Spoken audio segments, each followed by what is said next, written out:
Magandang umaga, tanghali, hapon, gabi sa air elements na Libra, Aquarius, Gemini. Lala Baby, nagpapakilala po. Bigyan ko kayo ng reading, okay? Sa mga natitirang araw, linggo ng buwan ng July. So tingnan natin kaninong energy ang hahagip natin, okay? So, isa lang pong like, subscribes, and shares. Yan. Kung gusto po ninyo ng private reading, feel free to email Lola Baby. Okay? So, let's see your energy. Okay? So, tingnan natin kung ito'y may kinalaman sa inyong the past, present, at sa inyong future. Okay?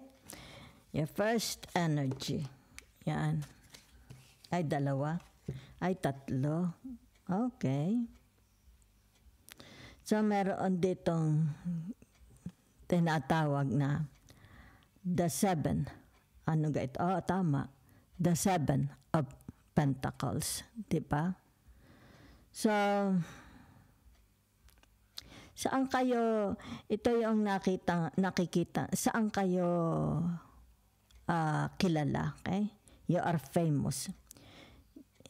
Ang nakikita ko dito yung inyong tinatawag na ito has something to do about your profession, your career. Dito ka magaling, di ba? So nakikita ko dito is tinatawag na meron, okay? It's like clients, customers are coming, okay? Yan. An action. Maybe you're a psychologist, di ba? Maybe, anong trabaho ninyo, okay? Bawa nasa government, something like that, or social media. Maybe it has something to do about, sabihin na nating, you have a store, a business, di ba? So, naririto ha? Nakikita ko. So, for some of you, pwede rin ito yung tinatawag na upgrading. Okay? Upgrading your body, upgrading your health, di ba? Upgrading your education, upgrading your work. Okay?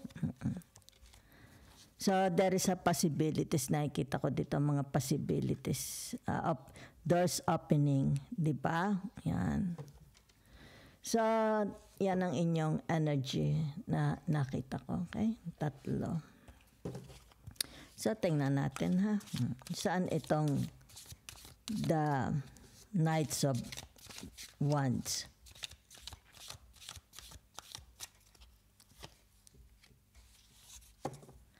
Okay. The Eight of Cups. Yan ha. So, meron dito, it's like tinatawag na ito is an end of a cycle or tinatawag na a new starts, okay? Start up, something like that, di ba? So for some of you, it's like tinatawag dito na a holiday. Maybe meron ditong travel, a short trip travel or a holiday. Yan ha. So, ibig sabihin nito yung tinatawag, baka ito is mag-break ng contract, di ba? Okay? Because there is an end of cycle. Okay? Yan. Maaari ito tinatawag na habang baka ito magko-cross country, wari ko. Or makikipagsapalaran, di ba? Okay? Or tinatawag na meron, baka ito'y mag-a-apply ng trabaho, di ba? Yan yun na nakikita ko. So, tingnan natin ang inyong tinatawag na the Seven of Pentacles. Yan ha.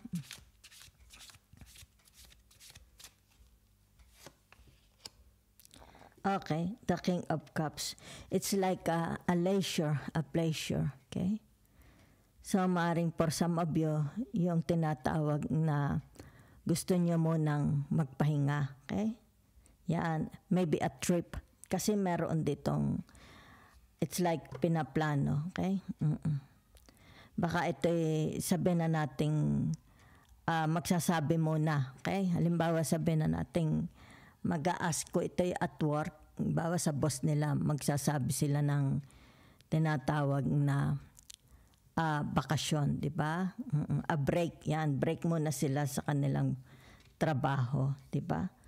So for some of you here is more about meditation, okay? Contemplation, relaxation, away from social media, away from people. Yan ha. Siguro napapagod na itong mga Libra, Aquarius, Gemini. Kaya nananawa. So gusto nila yung tinatawag na mapahinga yung kanilang mga pag-iisip. Kumbaga dito'y pagod sila, okay? Mentally, physically, emotionally. So it's like gusto nilang tinatawag na siguro para laang yung kanilang energy, spirituality is umakyat their frequency, ha? They need a rest, nakikita ko. Okay? So there is a travel. Yan. Maybe bakasyon ito, di ba? Okay? Kung saan nyo gustong pumunta. Yan, no? Kita ninyo. It's about yourself, ha? It's about yourself. Ibig sabihin ito yung tinatawag na there is, what is this? Something to celebrate. Okay? Something to celebrate. Maybe accomplishment, di ba? Maybe there is an achievement or end of contract, end of vacation, di ba? So, tingnan natin your other energy. So, nakikita ko dito is tinatawag na you are planning, okay? You are planning. Forward ito, okay? Ibig sabihin, ngayon, nag-iisip ka, nagpaplano ka, okay? For the future, maybe this before the end of the month or the end of the year or next year, okay? Tingnan ko lang itong tinatawag na the Eight of Cups, okay? So, the Eight of Cups, ito yung tinatawag na for some of you, okay? Yan. General po ito, not a personal, okay? Ibig sabihin ito, blessings. I think ito yung tinatawag na ending of a contract kasi may blessings, okay? Maybe ito ending of a contract, okay? Maybe for some of you, tinatawag, uuwi na, okay?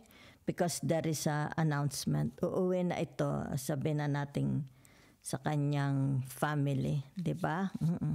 And then the contract. Yan na nakikita ko, ha? Bakit yung mga abroad, okay?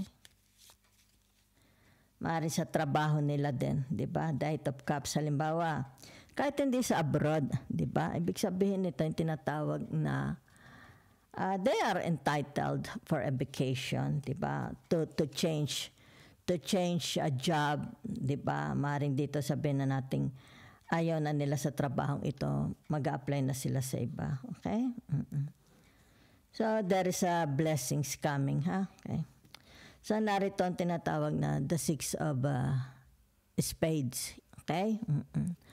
So, it's more about, ano ito?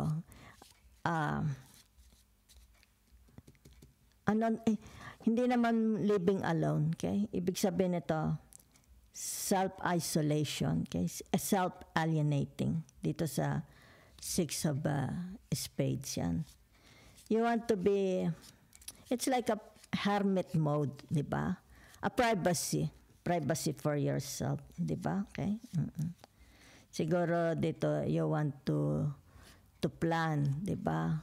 Or mag-isip-isip, di ba? That's why you want to be, gusto ninyo munang mag-isa, di ba?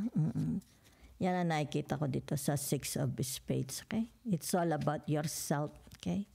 Away from noises, people, social media, okay? The Nine of Pentacles, ano ito? Yan, it's the Three of Cups, yan ha?